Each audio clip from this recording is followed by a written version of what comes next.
Mirë se erdhe në këtë kanal. Prania e gjyshes nga nëna në jetën tonë shpesher shkon përtej asaj që syri sheh. Ajo është një figurë që ka ndikim të fshehet, por të fuqishëm në rrjedhën e përditshme të ekzistencës sonë.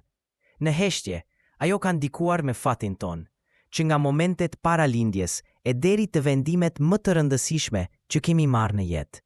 Edhe nëse dikush thot se nuk e ka njohur kur gjyshen, apo nuk ka pasur një marrëdhënie të afërt me të, kjo nuk do të thotë se lidhja nuk ekziston. Është një gabim i zakonshëm të mendojmë se një lidhje që nuk duket është pa rëndësi. Gjyshja nga nana mban në vete përvojat e një jete të tërë, dhimbjet, mësimet dhe dashurinë që ja ka transmetuar vajzës së saj, nënës sonë.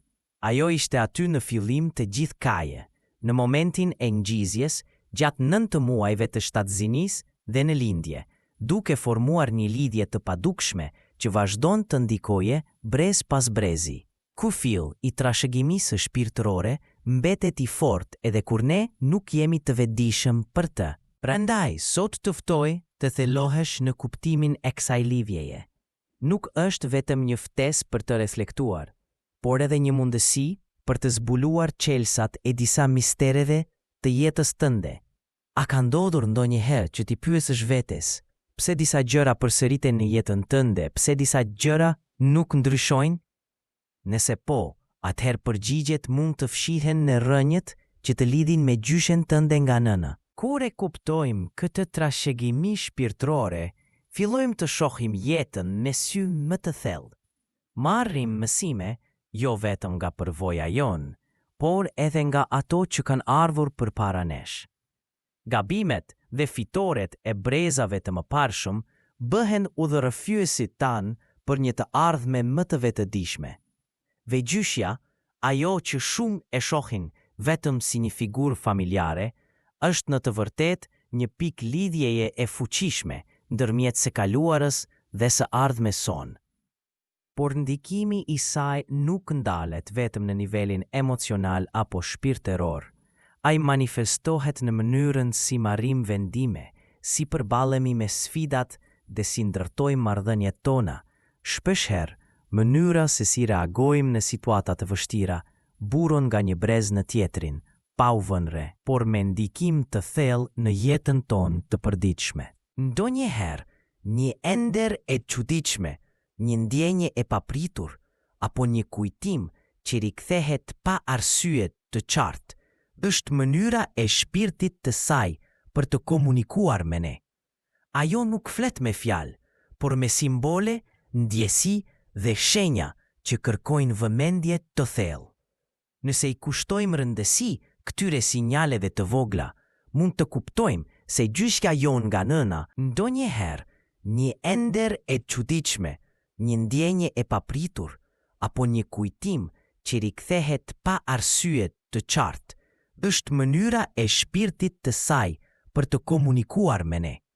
Ajo nuk flet me fjalë, por me simbole, ndjesi dhe shenja që kërkojnë vëmendje të thellë.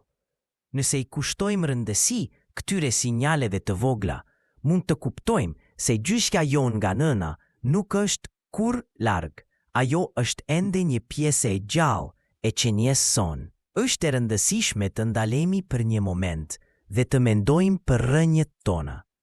Nga kush vim, kush ka qenë para nesh dhe çfarë historie mbajnë ata në shpirtrat e tyre. Gjyshja është një libër i hapur me faqe të shkruara me dashuri, sakrifica dhe durim. Duke u lidhur me këtë burim të thellë, ne gjejmë udhëzime për rrugën tonë dhe forcë për të përballuar çdo stuhi që jeta na sjell. Shpesh, ndjenja e boshllëkut apo hutimit në jetë vjen nga mungesa e lidhjes me këtë burim të brendshëm. Kur shkëputemi nga gjyshja shpirtërore, humbasim një pjesë të historisë sonë. Por lajmi i mirë është se kjo lidhje mund të rindezet në çdo kohë. Mjafton një qëllim i pastër, një dëshirë për të njohur rrënjët, dhe shpirti i saj do të përgjigjet. Përmes ndjenjave, shenjave apo ngjarjeve të vogla me domethënie të madhe. Ka shumë mënyra për të riforcuar këtë lidhje, duke kujtuar zërin e saj, duke leksuar ditarët e familjes, duke folur me nënën për të kaluarën, apo thjesht duke u lutur në heshtje. Çdo hap që marrim drejt njohjes së saj shpirtërore është një hap drejt vetkuptimit. Gjyshja nga nëna nuk është thjesht një figurë e dashur e së shkuarës, por një urë drejt mençurisë që rrjedh përmes brezave dhe shtrihet deri tek ne. Ndonjëherë ajo shfaket në mënyra të papritura, në një aromë që mbush dhomën pa shkak, në një ndjesi mbrojtjeje që ndjejmë në momente frike, apo në zgjidhje që na vijnë në mendje papritur, si të ishin udhëzim nga lart. Këto nuk janë rastësi, janë kujtesa se gjyshja jon është akoma aty, një hije e butë që na ndjek me dashuri dhe dëshirë për të na parë të lulëzojmë. Kur ndalemi të dëgjojmë heshtjen, min të dëgjojmë më shumë se sa fjalët mund të thonë. Në atë qetësi pëthellë, ndjejmë një zë të brendshëm që na flet me dashuri, zëri i një gruaje që na do pa kushte. Gjyshja jon nga nëna nuk na ka braktisur kur. Ajo është aty kur kemi nevojë për këshill, kur ndjejmë se jemi në udhkryq. Ajo është si një erë ngrohtë që na përqafon në heshtje. Shpirti i saj jeton ne për ne, në mënyrën si qeshim, si i përqafojmë të tjerët, apo si i durojmë vështirësitë. Çdo hap që bëjmë është vazhdimi i rrugës që ajo nisi shumë vite më parë. Jeta jon është një kapitull i ri në historinë e familjes, dhe ajo është bashkëautore në këtë rrëfim të shenjtë.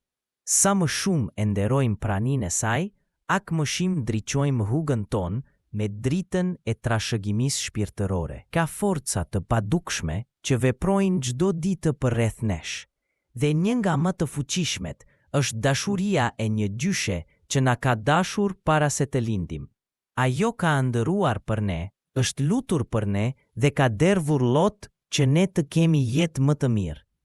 Nuk është e thjesht të kuptohet kjo ndjesi në fillim, por kur zemra hapet, gjithka bëhet më e qartë. Ne nuk kemi qenë kur vetëm. Në ditët kur gjithçka duket e errët, është pikërisht kujtimi i saj që mund të na sjellë ngushëllim. Kujtoje dorën e saj që të ledatonte kur ishe fëmijë, apo zërin e saj që të thoshte gjithçka do të bëhet mirë. Këto fjalë, edhe nëse nuk janë dëgjuar ndonjëherë, janë të ngulitura në shpirt.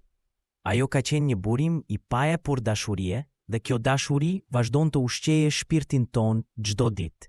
Trashëgimia e saj nuk është vetëm gjaku, por edhe forca, guximi dhe mençuria që jeton në ne. Ajo mund të mos ketë qenë e famshme, por ishte heroina jon personale, një grua që i përballoi kohët e vështira me krenari. Kur mendojmë për rrugën tonë, nuk mund të harrojmë që ajo ishte ura që na solli deri këtu. Pa të, shumë nga ato që kemi sot nuk do të ekzistonin. Ne jemi vazhdimi i saj. Të lidhesh me shpirtin e saj është një akt i vetëdijshëm. Mund të ndodhë përmes një lutjeje të thjeshtë, një meditimi të qetë, apo duke folur me të si të ishte ende aty, sepse në një mënyrë ajo është. Universi ka mënyra të çuditshme për të mbajtur shpirtrat bashk, dhe lidhja me gjyshen nga nëna është një nga ato lidhje që as vdekja nuk mund ta thyej.